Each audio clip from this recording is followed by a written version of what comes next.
If you're a Celtics fan, you already know about Corinne Grousbeck. She's a fixture at most games, sitting courtside with her husband, team co-owner Wyc Grousbeck. But when she's not cheering on the green and white, Corinne is deeply involved in her other passion, the Perkins School for the Blind in Watertown, where the Grousbeck son Campbell will graduate this spring. The prospect that Campbell, who was born without sight, will soon enter the adult world has highlighted a major issue for the Grousbecks: how to prepare children with disabilities for adult life. And Corinne Grousbeck is here. Welcome, Corinne. Thank you, Emily. We're going to get right to the Perkins School, but I got to first just ask you about how you and your husband Wyc reacted when you first heard what Don Sterling said.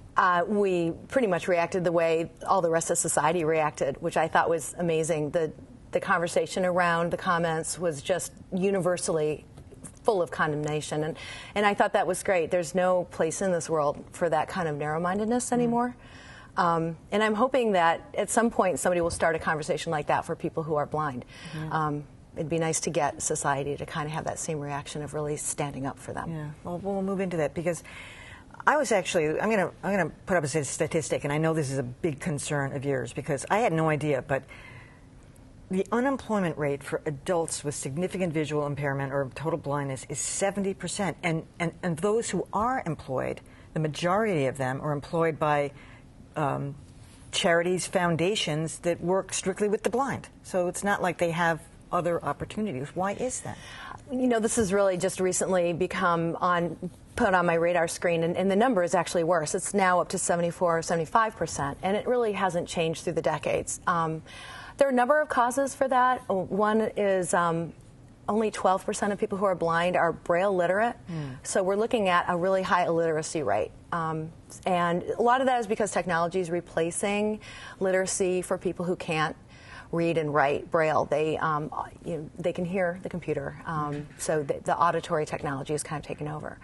So, you know, of the people who are blind who know Braille, the percentage of those individuals who are employed goes way up. Well, I know the center that you and Wyc established over the Perkins School is amazing and just so technologically sophisticated with, you know, Braille on the doors, and I mean, it just changed the lives for the people there.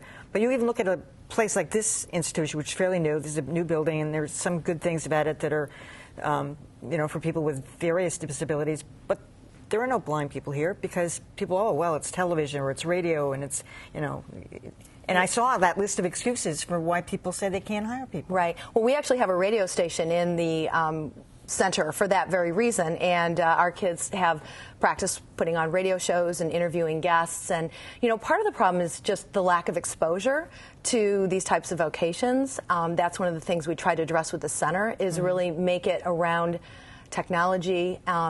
Technology has completely changed the paradigm for people who are blind. We've gone from, you know, people who were ostensibly stuck home, out of contact with the world. Now people have computers, there's social media. You can order anything you need to arrive at home, but you can also do many, many jobs when you think about what the workplace looks like now. People are in cubicles with headphones attached to their computers. So there's no reason people who are blind can't be trained for jobs like that. What about your son, Campbell? What are his prospects? I think he's going to be 22 during that. Absolutely. So what happens with Perkins, and this is why this has sort of become a real issue for us, a real hot button for him and looking at his peers. So after 22, they age out of the system, and public funds are no longer available for education. So then you have to find that next step for your child.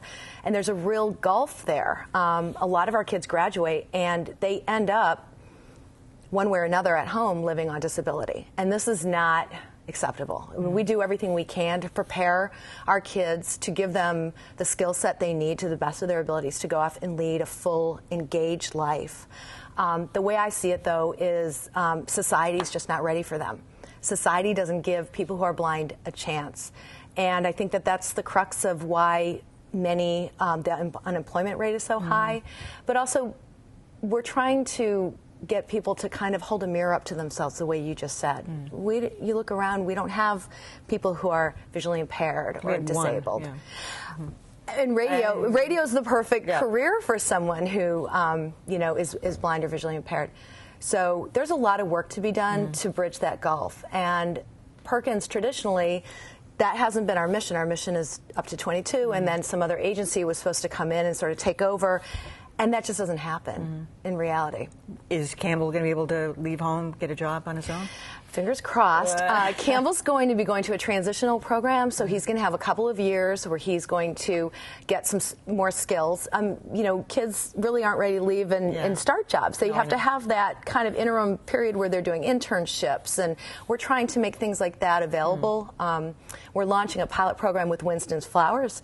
We have a horticulture center on campus, and we're going to take some students, and they're going to learn to purchase supplies and make up arrangements and, you know, sell all these products. And Winston's is in front of sending us people to train the kids, bring them over to the shop and see how things work. And, you know, we're going to see how that goes. But hopefully pilot programs like that will work. And, you know, we'll be able to give the kids a new set of skills so they can go off and find a job. Well, good. I hope it all works out for you, him, and so the other kids at Perkins. Thank you. Corinne Grousbeck, thanks so much. Thank you, Emily.